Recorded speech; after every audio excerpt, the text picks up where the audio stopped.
en 4 minutes seulement. Gabriel Cluzel, quel niveau d'immunisation, quelle accoutumance au poison avons-nous collectivement subi depuis des années pour accepter, comme une fatalité presque, le meurtre de jeunes enfants ici sur notre territoire? Ce n'est pas la première fois. Non, vous avez raison, ce n'est pas la première fois. Ce n'est pas la première fois que des enfants sont sacrifiés finalement sur l'autel de notre impéritie migratoire. Pardon de le dire un peu brutalement, mais c'est ainsi. Je vais donner quelques noms, il me semble important d'en parler. Pas forcément de façon chronologique, mais en fonction de leur âge, du plus petit, du plus jeune au plus grand. Il y a la petite Léana, vous vous souvenez, 2 ans et demi, qui était... Alors là, je ne parle que des morts. Dieu merci, pour le moment, à Annecy, nous avons des blessés. Je n'ai pas retenu les blessés, car cela ferait beaucoup de monde, mais il y a simplement les morts, et cela fait, hélas, déjà beaucoup. Donc la petite Léana, 2 ans et demi, avait été fauchée sur la promenade des Anglais, vous vous souvenez, à Nice, hein, le 14 juillet 2016. Alors, elle est la plus jeune, mais elle n'est pas la seule. Il y avait au total 15 enfants et adolescents parmi les 86 victimes. Alors, je n'ai pas retrouvé tous les prénoms, hélas, mais citons Yanis et Kylian, 4 ans, Kayla, 6 ans, Yanis, encore 8 ans, c'était le cousin de Léana, Amy, 12 ans, Mehdi, 13 ans, Laura, 13 ans, Ludovic, 15 ans, une autre Laura, 16 ans, André, 17 ans.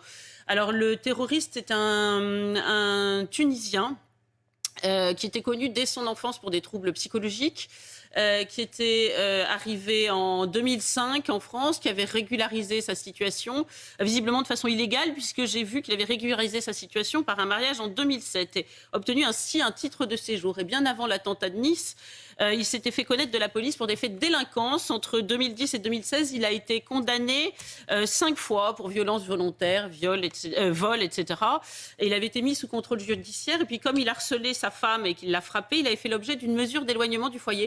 Tout ça, visiblement, ça n'a pas suffi à lui faire suspendre son titre de séjour, voilà, et le renvoyer en Tunisie. Alors évidemment, il y a la jeune Lola en 2022. Alors vous savez que là, il est devenu interdit d'en parler, hein, sous peine de se voir consacrer une émission accusatoire par le service public, hein, mais qui n'avait que 12 ans et qui a été, dont la meurtrière était sous le coup d'une OQTF. Alors au Bataclan en 2015.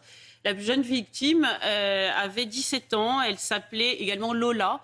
Et vous vous souvenez que la cellule terroriste avait profité de la crise migratoire en Syrie, encore une fois, pour prendre la route des réfugiés syriens dans l'espace Schengen.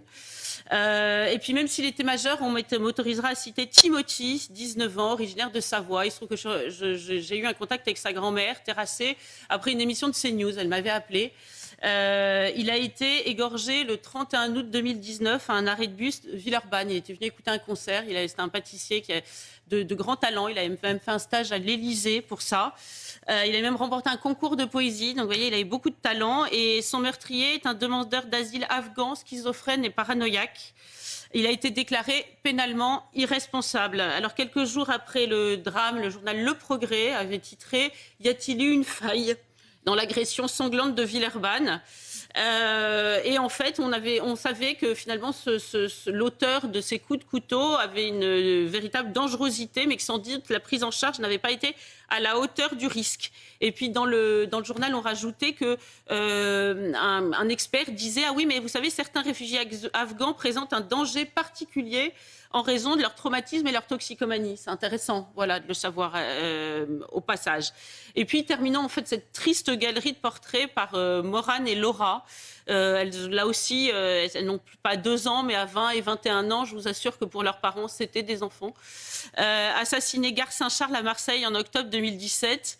Par un ressortissant tunisien en situation irrégulière, escroc et toxicomane, connu des services de police italiens et français pour des faits de délinquance. Alors, je n'ai pas évoqué à dessein, pourtant, Dieu sait si leur souvenir m'a marqué, les enfants de l'école de Toulouse aux Zaratora, Arié, Gabriel et Myriam.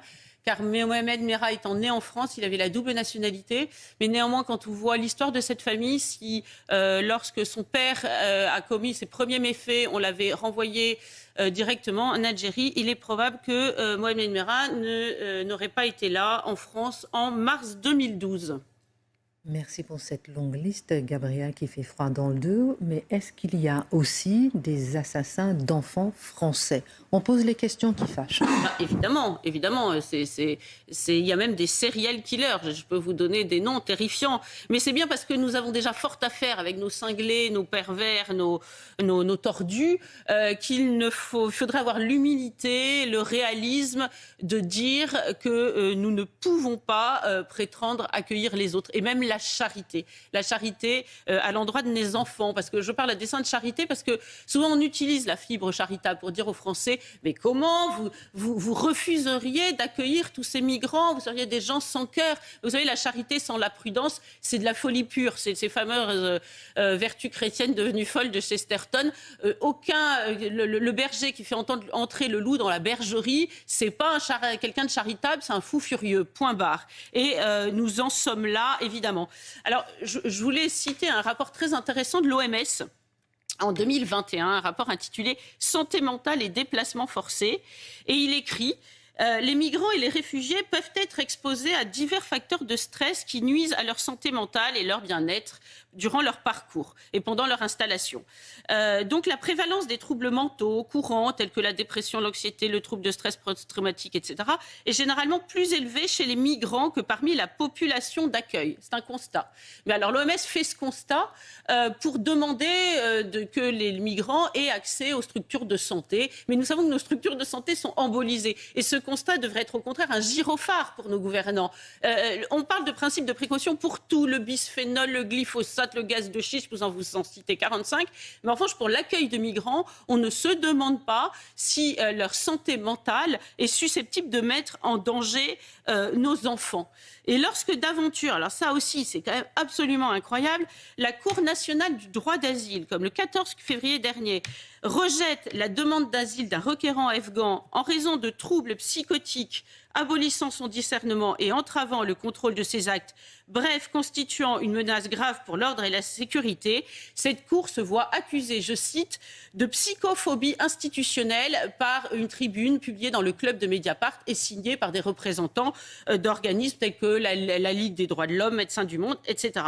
Mais que diront de nous les générations à venir? Nous avons laissé poignarder nos enfants sans moufter. Franchement, est-ce que nous arrivons à intérioriser ça?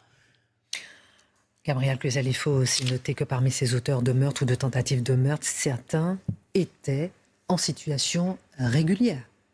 Mais tout est à revoir, l'immigration légale comme l'immigration illégale. Et du reste, il y a une forme d'hypocrisie à ne pas vouloir constater le continuum poreux entre ces deux immigrations.